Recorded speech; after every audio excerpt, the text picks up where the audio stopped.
جب مکہ مکرمہ میں اسلام کی دعوت پھیلنا شروع ہوئی اور کفار کی ساری سازشیں ناکام ہو گئیں، ساری رکاوٹیں ناکام ہو گئیں، تو کفار نے مل کے اعلان کیا کہ کون ہے وہ شخص جو معاذ اللہ مسلمانوں کے نبیوں کو ہمیشہ کے لیے شہید کر دے، ختم کر دے، تاکہ نہ محمد رہے، نہ محمد کے ماننے والے رہے، نہ اسلام رہے۔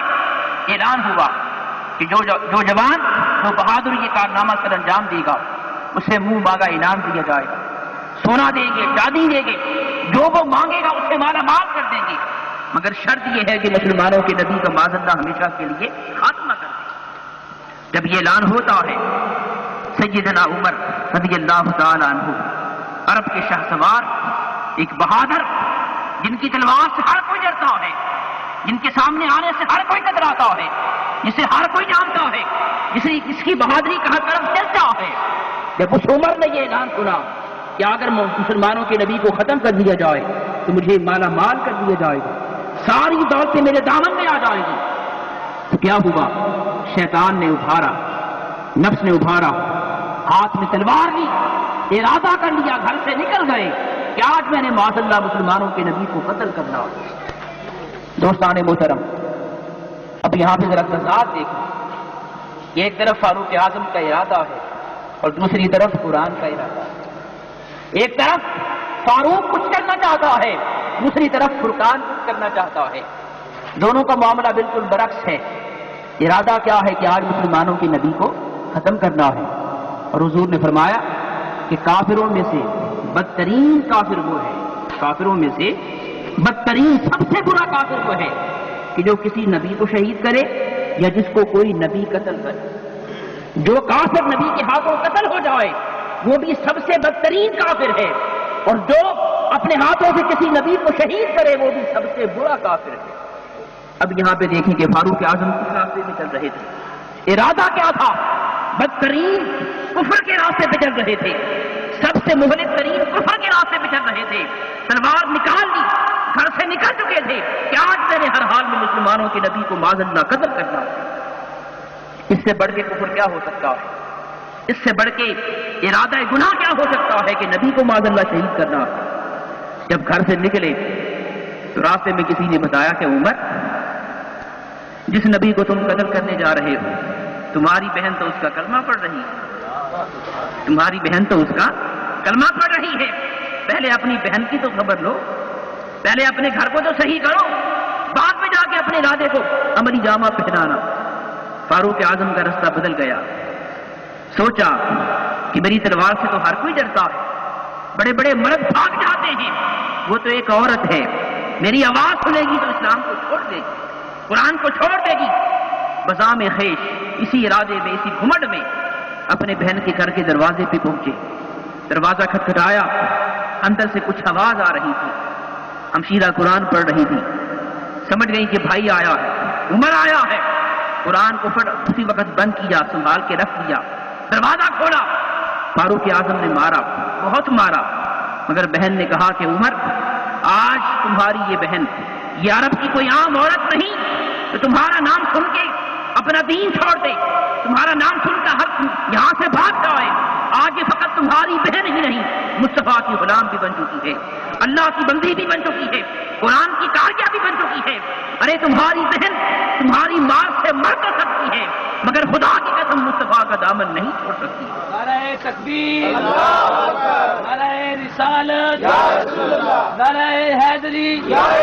دوستان محترم، اب یہاں سے دو چیزیں عرض کرنا چاہتا ہوں کہ بعض اوقات مسلمان کی استقامت دوسرے انسان کا کردار بدل دیتی ہے۔ بعض اوقات کسی مسلمان کی استقامت وہ کام دکھاتی ہے کہ بڑی بڑی دلیلیں وہ کام نہیں دکھا سکتی۔ ان کی بہن نے استقامت کا مظاہرہ کیا، مار پہ مار کھاتی رہی، لہو لہان ہو گئی، سارا جسم زخموں سے چور ہو گیا۔ عمر نے دیکھا کہ کہاں وہ لوگ جو میرے نام سن کے بھاگ جاتے تھے، اور کہاں یہ چھوٹی سی عورت جو مار تو کھائی جا رہی ہے مگر محمد کا نام لینا نہیں چھوڑتی، قرآن کا نام لینا نہیں چھوڑتی۔ ارے عمر فاروق اعظم کی بہن نے استقامت کا مظاہرہ کیا، فاروق اعظم کے دل کی دنیا بدل۔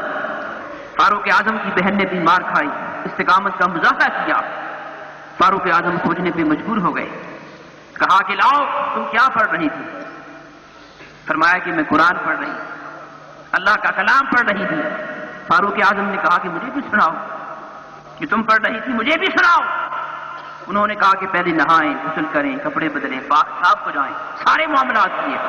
اس کے بعد قرآن سیدنا فاروق اعظم بیٹھے ہیں، ان کی ہمشیرہ قرآن کی تلاوت شروع کرتی ہے. اب آئیے اس آیت کی طرف، قد جاءتکم موعظۃ من ربکم وشفاء لما فی الصدور. ارے یہ قرآن تمہارے رب کی طرف سے نصیحت بھی ہے، تمہارے دل کی بیماریوں کی شفا بھی ہے. ارے کوئی آئے تو صحیح، کوئی اس سے دلوں کا علاج کرنا تو چاہے، کوئی دلوں کی شفا لینا تو چاہے، کوئی اسے اپنے سینے میں سمونا تو چاہے. ارے آؤ، قرآن تو رب کی نعمت کاملہ بن کے آیا ہے. تم ہی قرآن کو بھلا چکے ہو، تم ہی قرآن سے غافل ہو چکے ہو. حضرت فاروق اعظم کے ہمشیرہ نے قرآن پڑھنا شروع کیا. اب کیا ہو رہا ہے؟ وہ پہلا مرحلہ کہ قرآن نصیحت ہے، وہ قرآن کے الفاظ فاروق اعظم کے کانوں میں پہنچے، رب کی نصیحت پہنچی. اور دوسرا مرحلہ کیا ہے کہ وہ شفاء لما فی الصدور، یہ تمہارے دل کی بیماریوں کی شفا ہے، یہ دلوں کو صاف کر دیتی ہے، بغض نکال دیتی ہے، لالچ نکال دیتی ہے، کفر نکال دیتی ہے، نفاق نکال دیتی ہے، اور یہ ساری غلاستیں نکال دیتی ہیں. ادھر قرآن کی تلاوت شروع ہوئی، ادھر فاروق اعظم کی آنکھوں میں آنسو نکلنا شروع ہو گئے. ارے آنکھوں میں آنسو کب آتے ہیں؟ جب دل صاف ہو رہا ہوتا ہے. آنکھوں میں آنسو کب آتے ہیں؟ جب دل صاف ہو رہا ہوتا ہے، جب دل لوٹ پوٹ ہو رہا ہوتا ہے، جب دل کو مانجھا جا رہا ہوتا ہے، جب دل کی صفائی ہو رہی ہوتی ہے تو آنکھوں سے آنسو نکل رہے ہوتے ہیں. فاروق اعظم کی آنکھوں سے آنسو نکل رہے تھے. وشفاء لما فی الصدور، دل کی صفائی ہو رہی تھی، دل مج رہا تھا. جب آنسو نکل چکے، دل صاف ہو چکا، تو فاروق اعظم نے کہا کہ بس اب ساری بہادری گئی، اب ساری بہادری گئی، سارا غرور گیا، سارا گھمنڈ گیا. کہا کہ ہمشیرہ جس کی غلام تو بنی ہے مجھے بھی ہاتھ پکڑ کے لے جا، اسی محمد کا غلام مجھے بھی بنا دے، اس کی غلامی مجھے بھی عطا فرما دے.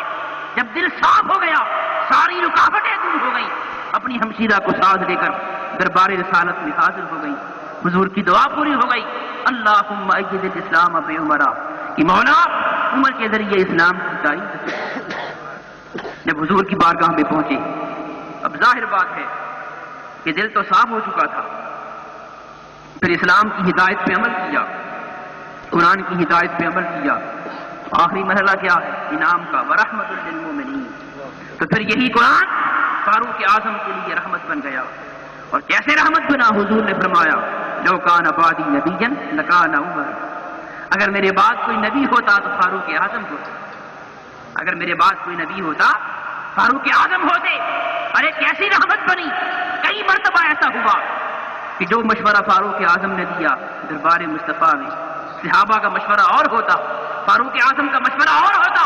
جو مشورہ فاروق اعظم کا ہوتا وہی خدا کی طرف سے وہی نازل ہو جاتی. فاروق اعظم کہتے دیکھو جو بات میں نے کہی تھی وہی میرے خدا نے کہی، جو میں نے مشورہ دیا تھا وہی خدا کی وحی بن کے آ گیا.